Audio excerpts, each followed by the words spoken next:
할렐루야. 우리 주님의 손을 붙잡고 진행하는 즐거움, 그리고 주님 안에서의 안정감을 누리시는 복된 날이 되시길 바랍니다. 오늘 말씀은 사무엘상 15장 24절에서 31절입니다. 사울이 사무엘에게 이르되 내가 범죄하였나이다. 내가 여호와의 명령과 당신의 말씀을 어긴 것은 내가 백성을 두려워하여 그들의 말을 청종하였음이니이다. 청하오니 지금 내 죄를 사하고 나와 함께 돌아가서 나로 하여금 여호와께 경배하게 하소서 하니, 사무엘이 사울에게 이르되 나는 왕과 함께 돌아가지 아니하리니 이는 왕이 여호와의 말씀을 버렸으므로 여호와께서 왕을 버려 이스라엘 왕이 되지 못하게 하셨음이니이다 하고, 사무엘이 가려고 돌아설 때에 사울이 그의 겉옷자락을 붙잡음에 찢어진지라. 사무엘이 그에게 이르되 여호와께서 오늘 이스라엘 나라를 왕에게서 떼어 왕보다 나은 왕의 이웃에게 주셨나이다. 이스라엘의 지존자는 거짓이나 변개함이 없으시니 그는 사람이 아니시므로 결코 변개하지 않으심이니이다 하니, 사울이 이르되 내가 범죄하였을지라도 이제 청하옵나니 내 백성의 장로들 앞과 이스라엘 앞에서 나를 높이사 나와 함께 돌아가소서. 내가 당신의 하나님 여호와께 경배하게 하소서 하더라. 이에 사무엘이 돌이켜 사울을 따라가매 사울이 여호와께 경배하니라. 아멘. 본문에 계시된 주님은 어떤 분이신가? 사울을 버리시는 분이십니다. 26절, 사무엘이 사울에게 이르되 나는 왕과 함께 돌아가지 아니하리니 이는 왕이 여호와의 말씀을 버렸으므로 여호와께서 왕을 버려 이스라엘 왕이 되지 못하게 하셨음이니이다. 하나님께서 사울 왕을 버리신 이유는 바로 왕이 여호와의 말씀을 버렸기 때문입니다. 온전한 순종을 하지 않은 것이죠. 물론 사울은 24절에서 내가 범죄했습니다 자백을 합니다. 그리고 핑계도 대죠. 그 이유는 백성을 두려워하고 그들의 말을 청종했기 때문입니다. 원문을 보면 그들의 목소리를 들었기 때문입니다 라고 고백을 합니다. 범죄했지만 또 핑계를 대고 있는 것이죠. 이때뿐이 아니죠. 첫 번째 제사를 드렸을 때도, 사무엘이 오기 전에 자기가 먼저 제사했을 때도 백성이 흩어지는 것이 두려워서 그렇게 했고, 여기서도 백성들의 목소리를 두려워했습니다. 그러면서 사무엘에게 요청하죠. 나와 함께 돌아가서 하나님께 경배합시다. 진정한 회개는 없이 빨리 위기를 모면하기만을 도모하고 있습니다. 사무엘이 거절했죠. 그러자 30절에서 또 한 번 요청합니다. 나와 함께 돌아가서 하나님께 경배합시다. 근데 목적이 나오죠. 31절을 보면 내가 범죄하였을지라도 이제 청하옵나니 내 백성의 장로들 앞과 이스라엘 앞에서 나를 높이사 나와 함께 돌아가서 경배합시다. 여전히 자기를 높이는 일에만 몰두하고 있습니다. 온전한 회개도 아니고 온전한 순종도 아닌 모습, 참 안타깝기 짝이 없습니다. 그 중간에 해프닝이 벌어지죠.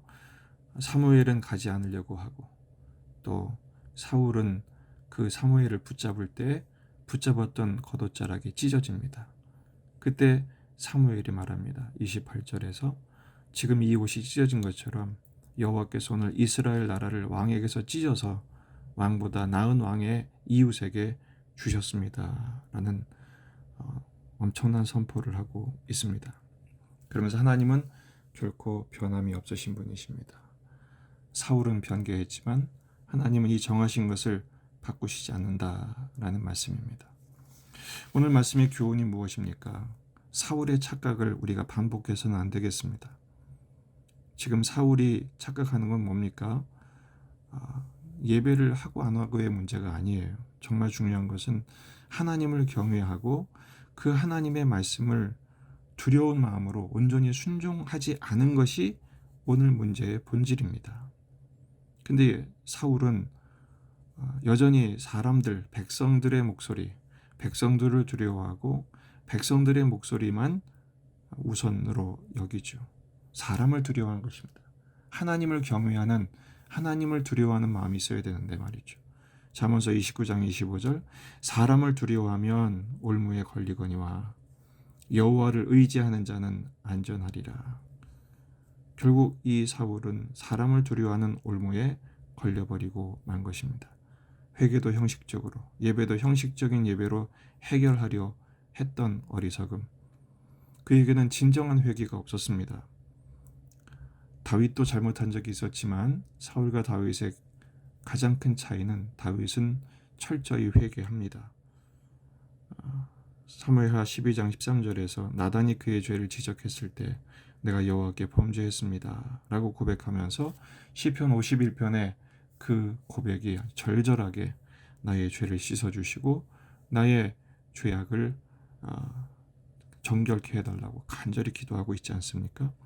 사울은 바로 그 회개가 없습니다.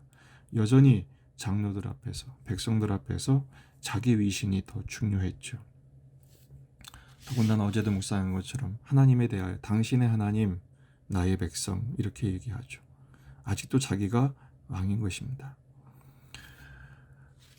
하나님을 기쁘시게 하는 일보다는 사람을 기쁘게 하는 일에 몰두하고 있습니다. 갈라디아서 1장 10절 이제 내가 사람에게 좋게 하랴 하나님께 좋게 하랴 사람들에게 기쁨을 구하랴 내가 지금까지 사람의 기쁨을 구하는 것이었더라면 그리스도의 종이 아니니라. 사울은 하나님의 종인데 자기가 여전히 왕의 자리에서 왕놀이에 빠져있는 어리석은 모습을 보여주고 있습니다. 우리가 이 어리석음을 되밟아서는 안 되겠습니다. 먼저 하나님을 두려워하는 경외심이 회복되고 하나님의 말씀을 온전히 듣고 청종하여 순종하는 신앙으로 돌아가야 합니다. 혹시 우리가 그렇지 못했을 때는 온전한 회개, 다윗처럼 철저히 회개하는 신앙이 있어야 하죠. 오늘 우리가 주목해야 될 것은 바로 28절에 왕보다 나은 왕을 하나님이 말씀하고 있다는 것입니다. 이스라엘을 왕에게서 찢어서 왕보다 나은 왕에게 주신다고 말씀하시죠. 이 말은 왜 그러시냐면 사울의 실망스러운 모습 후회하셨지만 불쾌하셨지만 하나님 나라는 결코 중단하지 않으시겠다는 것입니다. 이 구속사의 주권자는 하나님이십니다. 사울이 못난 모습이었지만 그러나 하나님은 사울보다 나은 왕을 세우셔서 반드시 그 뜻을 이루실 것입니다. 가까운 기간에는 다윗을 세우실 것이고 궁극적에는 바로 다윗을 그림자로 삼아 실체이신 우리의 참왕이신 그리스도를 목적하고 있습니다. 결국 우리는 우리가 스스로 왕되려는 자리에서 내려와서 참왕이신 하나님을 섬기는 자리로 돌아가야 합니다. 하나님을 경외하고 그 하나님의 말씀에 청종하고 하나님을 순종하는 삶을 살아갈 때 하나님께서 그의 삶의 시간과 공간이 하나님 나라 천국 되게 하실 것입니다. 오늘도 내게 주신 하나님의 말씀에 귀를 기울이고 결코 사람을 두려워하지 마시고 환경에 굴복하지 마시고 하나님의 말씀대로 순종하여 그 말씀 속에 펼치시는 하나님의 나라를 누리시는 축복의 날이 되시기를 주의 이름으로 축원합니다.